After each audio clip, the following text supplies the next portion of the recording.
현관문이 닫히는 소리가 낯설게 울렸다. 겨울 초입의 날씨는 차가운 기운을 벽지 안까지 스며들게 했고 오래된 아파트 복도엔 바람 소리조차 얇게 떨렸다. 유진은 천천히 신발을 벗고 배에 손을 얹은 채 안쪽으로 들어갔다. 벌써 임신 22주째, 움직임 하나하나가 조심스러워졌다. 그러나 그녀의 걸음을 막은 건 시어머니의 시선이었다. 또 병원 갔다 왔니? 시어머니의 말은 단순한 질문 같았지만 그 안에는 분명한 불쾌함이 깃들어 있었다. 유진은 대답 대신 고개를 살짝 숙였다. 시어머니는 고개를 돌려버렸고 순간 공기가 가라앉았다. 싸움도 대화도 없었다. 다만 어떤 기류가 흘렀다. 오래된 저기처럼 말로 다 설명할 수 없는 미세한 적개심. 계단은 항상 어두웠다. 시댁은 2층이었지만 엘리베이터가 없는 빌라라서 유진은 손으로 벽을 짚으며 올라가곤 했다. 그날도 마찬가지였다. 시어머니가 먼저 올라가고 유진이 뒤를 따르던 중이었다. 갑작스레 그녀의 몸이 앞으로 쏠렸다. 누군가가 그녀의 등을 민 듯한 느낌 아니 정확히는 밀었다는 촉감이었다. 순간적으로 몸의 균형이 무너졌고 유진은 계단 아래로 굴러떨어졌다. 바닥에 몸이 부딪히는 둔탁한 소리, 이어진 정적. 그 정적을 깬 것은 유진의 낮은 신음과 그 위로 포개진 시어머니의 다급한 외침이었다. 유진아. 그러나 이상했다. 시어머니는 곧 침착을 되찾았고 다가오지 않았다. 멀찍이 선 채 전화를 꺼내들더니 긴급 신고를 하듯 짧고 명확하게 말했다. 며느리가 계단에서 넘어졌어요. 배 쪽에서 피가 납니다. 유진은 희미한 의식 속에서 그 장면을 기억했다. 자신을 밀었던 손의 감각은 여전히 등에 남아 있었고 시어머니의 입꼬리에서 아주 짧게, 아주 미세하게 내려간 곡선 하나를 보았던 것도 그건 걱정이 아니었다. 오히려 홀가분한 안도감처럼 느껴졌었다. 그날 계단에 떨어진 유진의 핸드백에서는 초음파 사진이 나풀거리며 흩어졌다. 그중 하나는 계단 틈에 끼어 있었다. 아이의 얼굴 윤곽이 희미하게 잡힌 사진. 의외로 그 사진을 주워 올린 건 시어머니였다. 그녀는 한참을 그 사진을 내려다보더니 무표정하게 가방 안에 넣었다. 한국의 오래된 속담 중 하나는 며느리는 딸이 아니다라는 말이 있다. 유진은 그 말을 결혼 2년 만에 뼈저리게 느꼈다. 심지어 딸보다도 멀고 심지어 가족보다도 불편한 존재. 계단에서의 그 미묘한 손끝 하나가 이제 유진의 삶 전체를 바꾸려 하고 있었다. 계단 바닥은 차가웠다. 그러나 유진의 몸은 더 차가웠다. 그녀는 배에 손을 대며 속으로 되뇌었다. 아가야, 괜찮니? 제발, 괜찮다고 해줘. 밖에선 가로등 불빛이 흔들렸다. 바람 소리가 지나간 계단 복도를 스치고 무언가 오래된 기억처럼 삐걱거렸다. 유진은 눈을 떴을 때 천장의 희미한 조명이 마치 물속에서 비치는 것처럼 흔들리고 있었다. 산소 마스크 너머로 공기가 들어오는 소리는 규칙적이었지만 그녀의 숨결은 자꾸만 끊기는 듯했다. 배에 감겨있는 붕대와 둔하게 욱신거리는 통증이 아직 그녀가 엄마가 되지 못했음을 조심스럽게 상기시켰다. 아이는 그 말이 입에서 나오기도 전에 옆에서 누군가가 손을 꼭 잡았다. 도윤이었다. 그의 손끝은 차가웠지만 그 안에는 수없이 흔들리는 감정이 억눌려 있었다. 괜찮아. 아이는 아직 살아있어. 하지만 그 말엔 희망보단 조심스러움이 더 컸다. 의사는 유산 위험이 크다며 절대 안정을 당부했다. 조금만 더 충격이 컸더라면 아이는 버티지 못했을 거라고. 그 말은 침묵 속에 오래도록 남아 유진의 마음속에서 회오리처럼 돌았다. 병실은 조용했다. 바깥에선 간호사의 발소리가 멀리서 희미하게 울려왔고 점심시간이 가까워지자 복도엔 된장국 냄새가 스며들었다. 그러나 유진의 식판은 비어 있었다. 아무것도 삼킬 수가 없었다.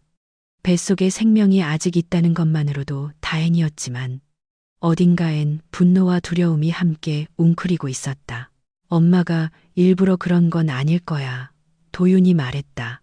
너무 빨랐다. 그 말은 아직 유진은 아무 말도 하지 않았는데 그는 벌써부터 해명하고 있었다. 그냥 순간 중심을 잃었을 수도 있잖아. 계단이 미끄러웠고. 유진은 그의 말을 끊지 않았다. 단지 눈을 감고 이불을 조금 더 끌어올렸을 뿐이다. 이불 안에서 그녀의 손이 떨렸다. 그러나 입은 다물고 있었다. 남편의 말에 반박할 힘도 울 힘도 없었다. 그저 조용히 기억을 더듬고 있었다. 그날 시어머니의 손끝에 있던 아주 작고 냉정한 힘. 중심을 잃은 게 아니라 중심을 밀어낸 손이었다.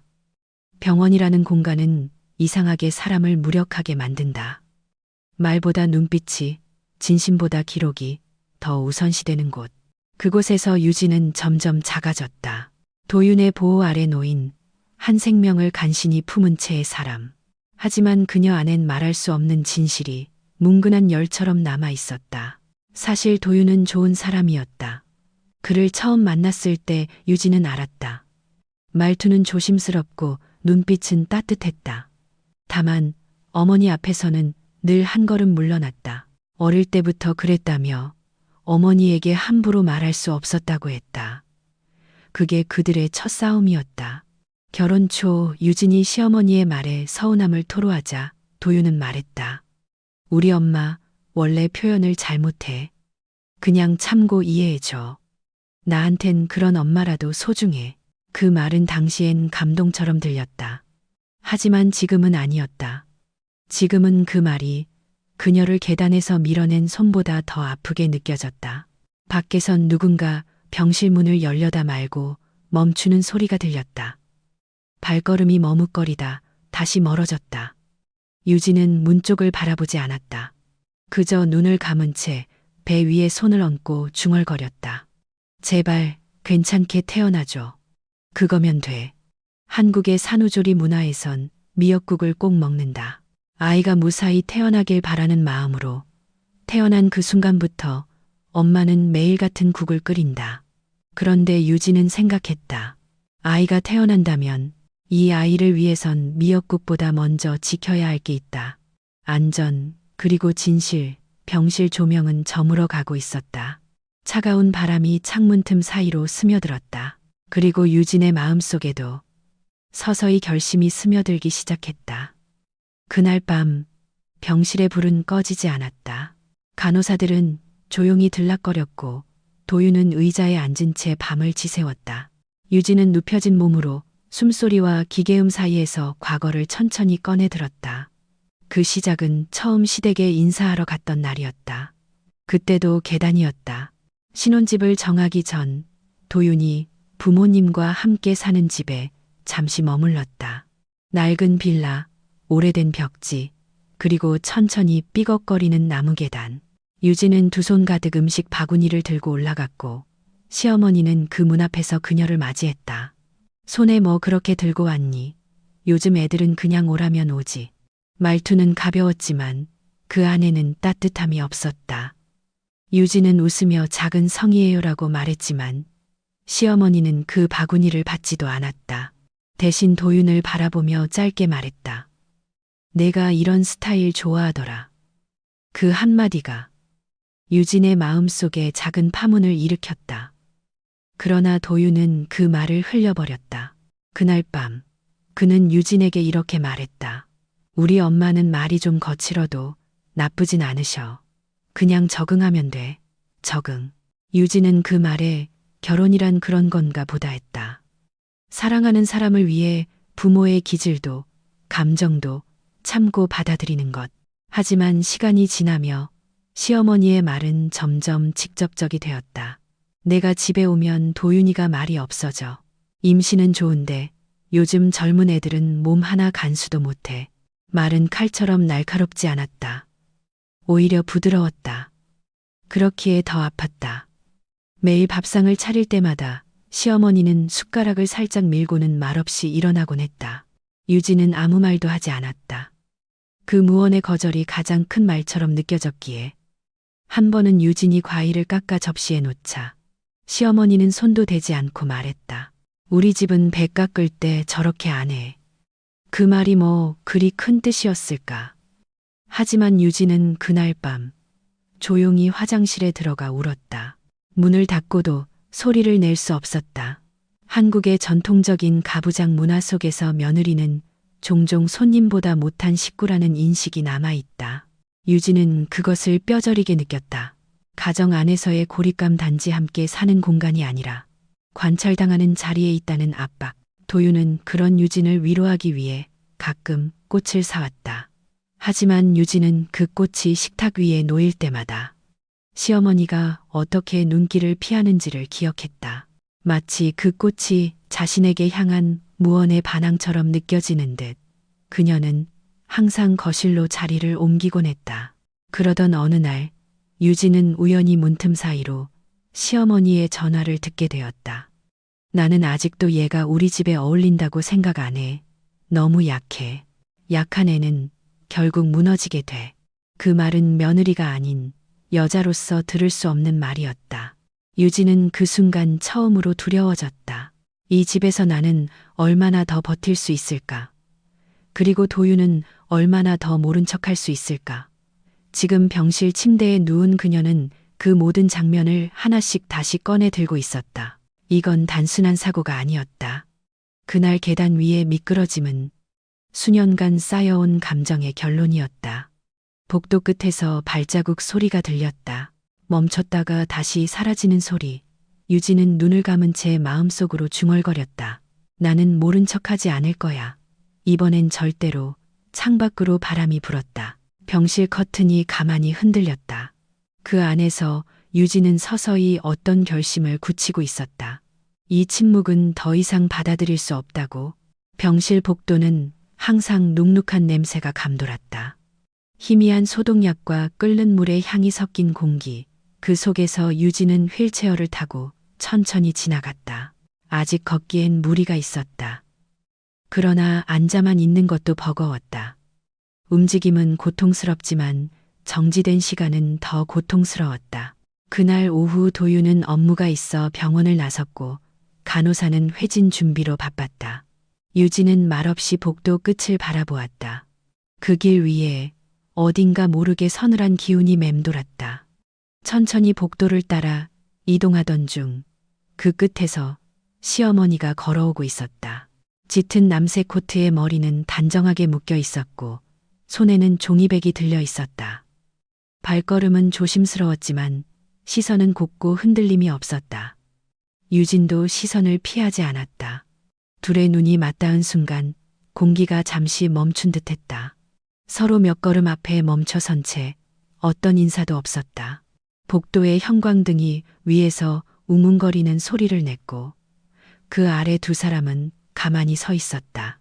시어머니의 손가락이 아주 미세하게 종이백 손잡이를 움켜쥐었다. 죽이랑 미역국 좀 끓였어. 이거라도 좀 먹어. 그 말은 뜻밖이었다. 유진은 눈썹 하나도 움직이지 않고 천천히 입을 열었다. 감사해요. 하지만 지금은 입맛이 없어요. 짧은 대답이었다. 그러나 그 말이 담고 있는 감정은 깊었다. 시어머니는 고개를 끄덕이지도 되묻지도 않았다. 그저 그 자리에 가만히 서 있다가 종이백을 간호사 대기실 앞 탁자 위에 올려두었다. 아이 상태는 괜찮다고 하더라. 그 말 역시 어색하게 흘러나왔다. 유진은 그 순간을 기다렸는지도 몰랐다. 미안하다는 말 혹은 설명. 하지만 그것은 오지 않았다. 시어머니는 말끝을 흐리고 조용히 고개를 숙였다. 내가 일부러 그런 건 아니었다. 유진은 그 말을 들으며 생각했다. 어쩌면 정말 실수였을 수도 있다. 그날 계단 위에서 중심을 잃은 것은 시어머니였을지도. 하지만 유진이 기억하는 그 짧은 순간의 표정, 그리고 그 뒤의 무표정한 대응은 잊히지 않았다. 그러셨어요. 실수일 수도 있겠네요. 유진은 말끝을 낮췄다. 마치 자기 자신에게도 타협하는 목소리였다. 두 사람 사이의 침묵이 다시 길어졌다. 병원의 알람이 어딘가에서 울렸고 간호사의 발소리가 멀어졌다. 유진은 휠체어를 돌리려다 멈췄다. 어머니, 도윤 씨랑 얘기해 보셨어요? 시어머니는 짧게 숨을 들이마셨다. 아직 뭐라 말을 꺼내야 할지도 모르겠고 그 목소리는 생각보다 작고 무력했다. 유진은 처음으로 시어머니의 어깨가 내려가 있는 모습을 보았다. 늘 단단했던 허리, 곧았던 시선, 날카롭던 인매, 지금은 다 누그러져 있었다. 어머니는 항상 강한 사람이셨잖아요. 그 말은 칭찬도 비난도 아니었다. 다만 오래 알고 지낸 가족 사이에서 나올 수 있는 담담한 감정의 토막이었다. 시어머니는 눈을 감았다. 그리고 아주 조용히 말했다. 강한 게 아니라 약한 티를 못 냈을 뿐이야. 그 한마디에 유진은 잠시 말을 잃었다. 그 말은 낯설게 따뜻했고 동시에 슬펐다. 시어머니의 삶도 결코 평탄하지 않았다는 것을 어렴풋이 짐작했다. 하지만 그 약함이 유진을 향한 날이 되었다는 것도 지워지지 않았다. 한국의 전통 문화에서는 어른은 약해지면 안 된다는 무언의 규칙이 있다. 시어머니는 그런 세대였다. 약한 감정을 말로 표현하는 대신 통제와 거리두기로 감정을 눌러왔다. 그리고 그 무게는 며느리에게로 향했다. 유진은 조용히 고개를 끄덕였다. 그 순간 복도의 공기엔 살짝 미지근한 따스함이 스쳤다. 아직 용서는 아니었다. 하지만 그 방향으로 한 걸음 옮겨간 느낌이었다. 시어머니는 말없이 병실 문 앞까지 유진을 따라왔다. 그리고 문을 잡아주며 조용히 말했다. 아이, 무사히 나을 수 있도록 기도할게. 유진은 고개를 숙여 인사했다. 그리고 그 짧은 말 한마디가 오늘 밤 자신을 덜 흔들리게 해줄지도 모른다고 생각했다. 밤이 깊었다. 병원 복도엔 간간히 커튼이 흔들리는 소리와 기계의 낮은 삐 소리만이 남아 있었다. 시어머니는 조용히 도윤의 예전 방 서랍을 열었다. 그곳은 아들의 흔적이 고스란히 남아있는 공간이었다. 낡은 수첩, 바랜 사진 몇 장, 그리고 먼지가 앉은 작은 상자 하나. 그녀는 그 상자를 조심스레 꺼내 침대 옆에 앉았다. 뚜껑을 열자 오래된 카세트 테이프 몇 개가 나왔다. 흑백 라벨 위에 조심스럽게 써내려간 글씨들이 그녀를 멈춰 세웠다. 겨울밤, 엄마에게 말 못한 이야기들. 그것은 도윤이 대학 시절 라디오 DJ를 흉내내며 녹음했던 것들이었다. 시어머니는 그저 추억일 뿐이라 생각하며 테이프 하나를 카세트에 넣었다. 찰칵, 기계가 돌아가며 오래된 자기음이 흘렀고 곧 도윤의 익숙한 목소리가 스피커에서 흘러나왔다. 오늘은 엄마에 대해 얘기해볼까 해. 그 말에 시어머니의 손이 미세하게 떨렸다.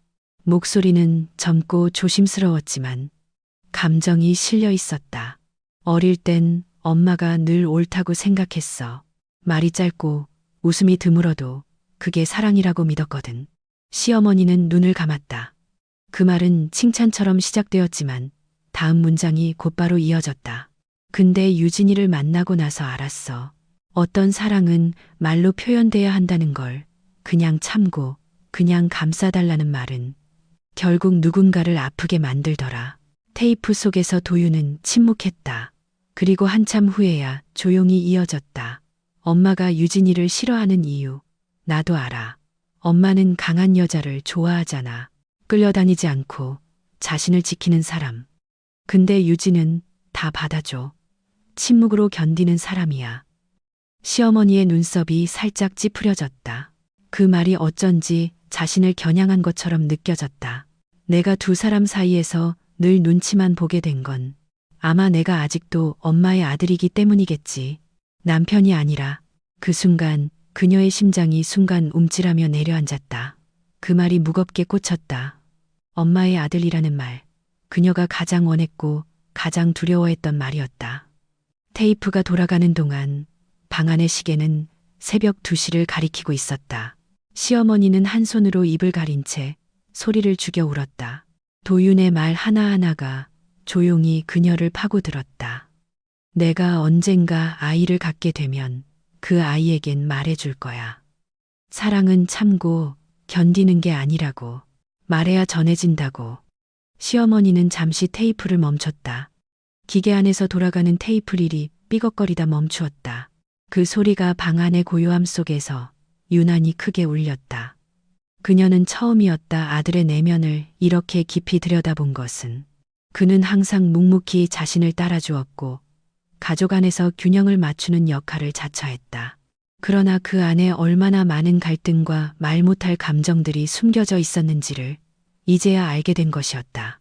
한국의 옛 어머니들은 감정을 표현하지 않았다. 부모의 말은 곧 법이라는 사고 속에서 자랐고 사랑보다 희생을 우선했다.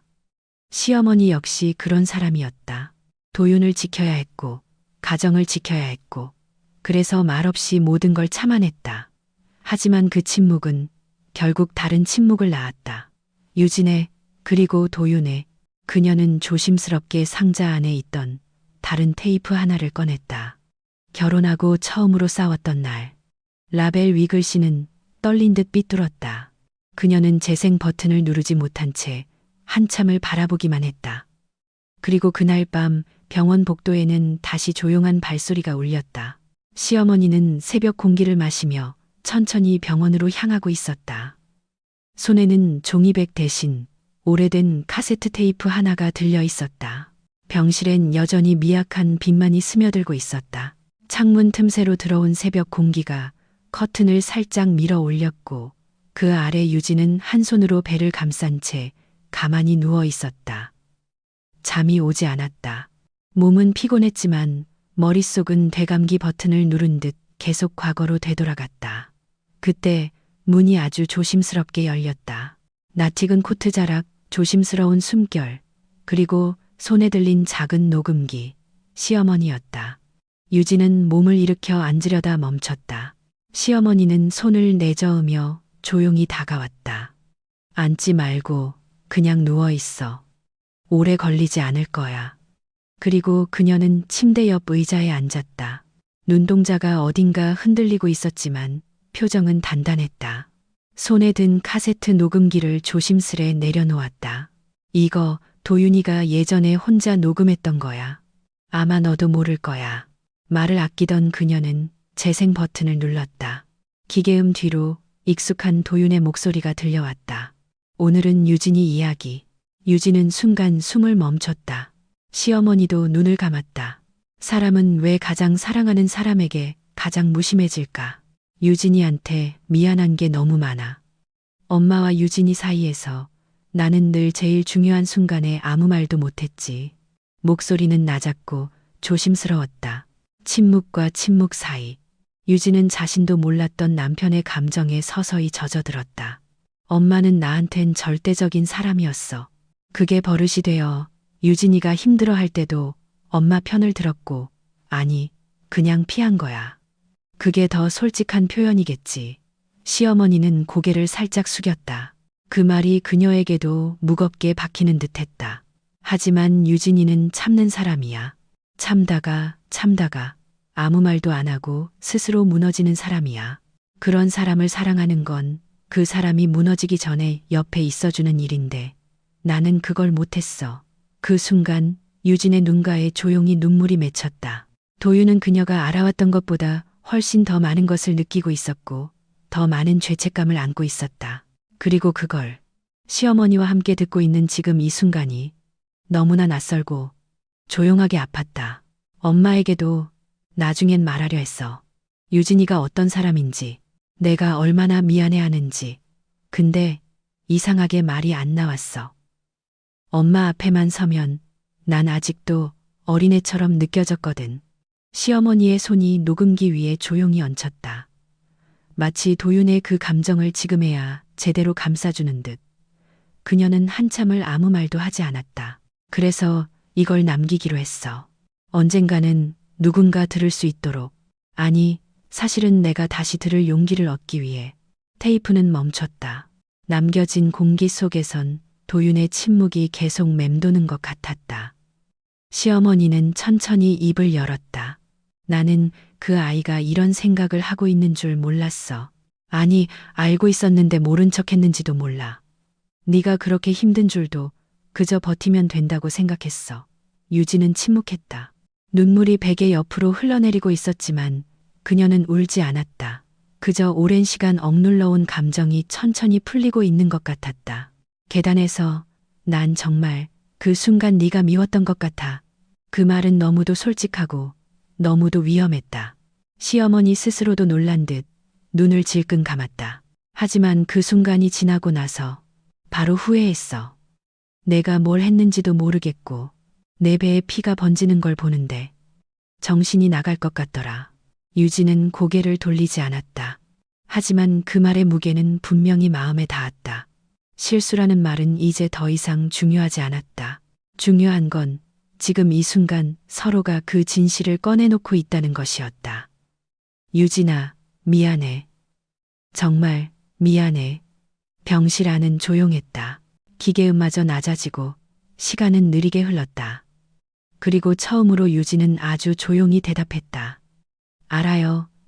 짧은 그 한마디 속에 모든 것이 담겨 있었다. 용서는 아니지만 부정도 아닌. 한국에선 침묵은 가장 깊은 감정의 언어다. 말보다 오래 남고 눈물보다 더 강한 고백이 된다. 그 밤 병실 안을 채운 침묵은 서로를 조금씩, 아주 조금씩 감싸주기 시작했다. 아침은 어김없이 찾아왔다. 병원 창가에 걸린 커튼 사이로 햇빛이 조용히 스며들었다. 병실 안은 아직 깊은 잠속에 머물러 있는 듯 했지만 유진은 일찍 눈을 떴다. 눈꺼풀은 무거웠고 손끝은 차가웠다. 그러나 마음속 어딘가엔 어젯밤과는 다른 공기가 일렁이고 있었다. 문이 조용히 열렸다. 그날은 도윤도 아니고 간호사도 아니었다. 시어머니였다. 양손에는 작은 도시락 보자기가 들려 있었고 은은한 미역국 냄새가 함께 따라 들어왔다. 유진은 가만히 그녀를 바라보았다. 시어머니는 말없이 식탁 위에 보자기를 풀었다. 단정하게 담긴 미역국, 따뜻한 흰쌀밥, 그리고 구운 김. 한국에서 아이를 낳은 산모에게 반드시 대접하는 아주 오래된 조리의 정성.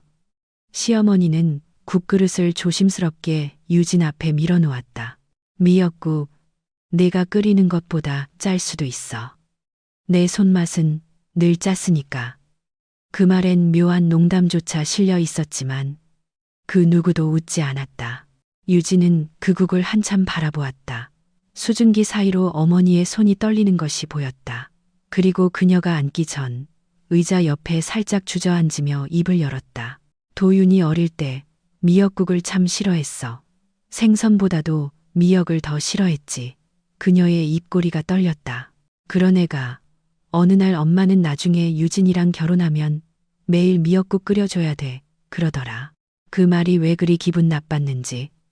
아마 그땐 내가 처음으로 내 자리를 뺏긴다고 느낀 날이었을 거야.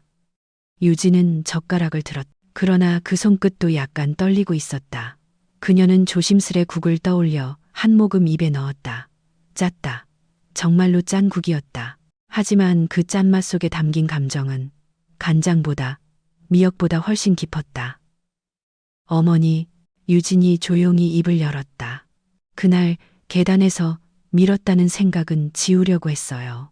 어쩌면 내 착각일 수도 있으니까.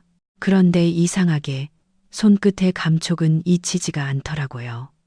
시어머니는 고개를 들지 않았다. 그저 입을 꾹 다문 채 손을 무릎 위에 모았다. 내가 일부러 그런 게 아니라는 말도 다 소용없다는 거 알아. 그 순간 내 마음에 분노가 올라왔던 것도 사실이야. 너한테, 그리고 내 아들한테도. 유진은 눈을 감았다. 도윤이 말했던 것처럼 그들은 늘 말 대신 눈치를 받고 표현 대신 거리감을 두었다. 그리고 그 거리 속에서 가장 다친 사람은 항상 침묵하던 자신이었다. 시어머니는 조심스레 작은 상자를 꺼냈다. 안에는 낡은 종이 한 장과 도윤이 직접 만든 종이학이 들어 있었다. 이건 도윤이가 고등학교 때 나한테 썼던 편지야. 싸우고 나서 말로는 못하겠다고 대신 이렇게 종이에 적었지. 그녀는 그 종이를 유진에게 건넸다. 글씨는 삐뚤삐뚤했지만 정성스러웠고 그 속엔 이런 문장이 있었다. 엄마가 힘들어도 나한텐 세상에서 제일 강한 사람이었어. 그래서 난 엄마처럼 말없이 버티는 사람을 좋아하게 됐나 봐. 유진은 그 글을 읽다 말고 숨을 길게 내쉬었다. 모든 것의 시작은 어쩌면 아주 오래된 감정의 연결이었다. 사랑이지만 표현되지 못한 사랑. 존경이지만 말로 전하지 못한 존경. 그래서 서로를 상처내게 만든 사랑의 방식. 식은 미역국은 여전히 그 자리에 있었다. 하지만 그것은 단순한 음식이 아니었다. 그 짠 국물 속에는 세 사람의 시간이 눈물처럼 섞여 있었다. 유진은 조심스레 말했다. 어머니, 아직 저도 혼란스러워요. 근데 그 아이를 지키기 위해선 이 감정들도 정리해야겠죠.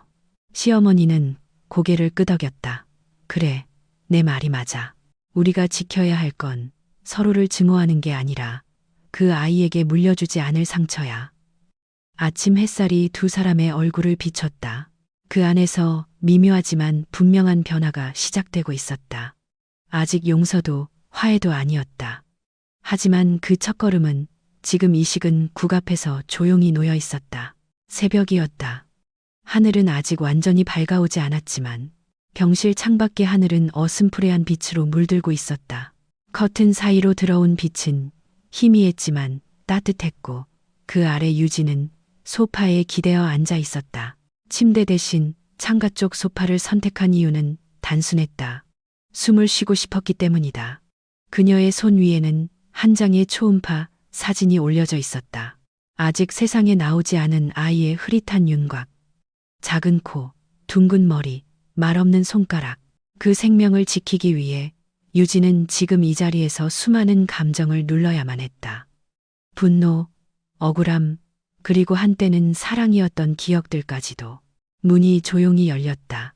이번에는 시어머니도 남편도 아니었다. 간호사가 미소 지으며 들어왔고 검진 시간이 다가왔다는 말을 전했다. 유진은 초음파 사진을 조심스레 접어 침대 옆 서랍에 넣었다. 조용히 잘 지내고 계시네요. 어젯밤에는 안 아프셨어요? 네, 그냥 조금 오래된 꿈을 꿨어요. 그 꿈은 사실이었다. 유진은 다시 떠올렸다. 결혼식 날 시어머니가 건넸던 말. 우리 집 사람은 강한 여자 좋아해. 유진 씨가 그런 사람이라 좋네. 그 말에 감동했던 자신이 이제는 조금 슬퍼졌다. 강함이란 무릇 상처를 들키지 않는 걸로 착각되기 쉬웠고 그 착각은 늘 침묵으로 이어졌다. 검진이 끝나고 병실 안엔 다시 혼자만의 시간이 주어졌다. 유진은 손가락으로 창문에 작게 그림을 그렸다. 반쯤 열린 꽃 한 송이. 그건 어릴 적 엄마가 자주 써주던 그림이었다. 꽃은 혼자 피는 게 아니라 주변이 따뜻할 때 핀단다. 그 말이 이제야 마음에 닿았다. 노크 소리가 들렸다. 이번엔 시어머니였다. 더 늙어 보였다. 그 밤 이후 그녀의 눈가에는 깊은 주름이 생긴 듯 했다. 손에는 따로 들고 온 건 없었지만 두 손을 꼭 모은 채 서 있었다. 잠깐 들어가도 될까? 유진은 고개를 끄덕였다. 시어머니는 문턱 앞에서 멈추더니 조심스럽게 의자에 앉았다. 한참을 말없이 있다가 그녀가 조용히 입을 열었다. 우리 도윤이 나랑 성격이 많이 닮았어.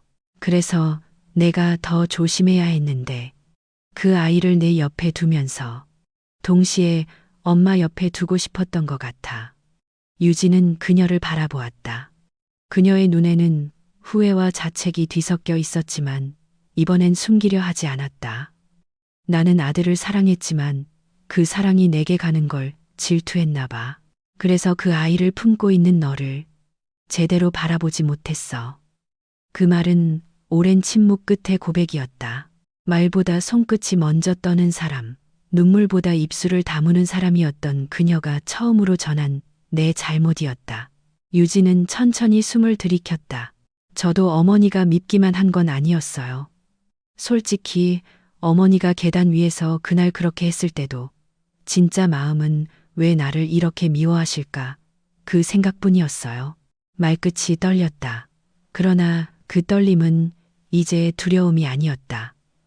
그건 남은 감정들을 흘려보내기 위한 정리였다. 시어머니는 조용히 유진의 앞에 앉더니 두 손을 앞으로 뻗었다. 유진은 처음으로 그 손을 바라보았다. 오래된 주름, 굳은 살, 세월을 담은 손. 그리고 아무 말 없이 자신의 손을 포개었다.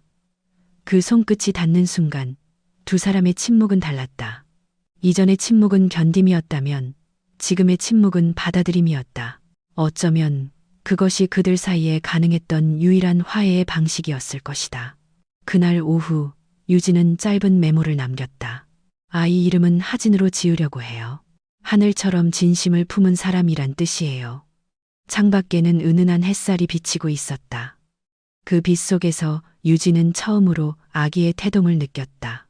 작고 미세했지만 분명한 생의 움직임. 그것은 모든 것을 감싸는 듯한 조용한 희망이었다. 그리고 그 희망은 언젠가 이 아이가 자라 가족을 만들 때 이 이야기의 상처를 반복하지 않도록 지금 여기에 기록되고 있었다.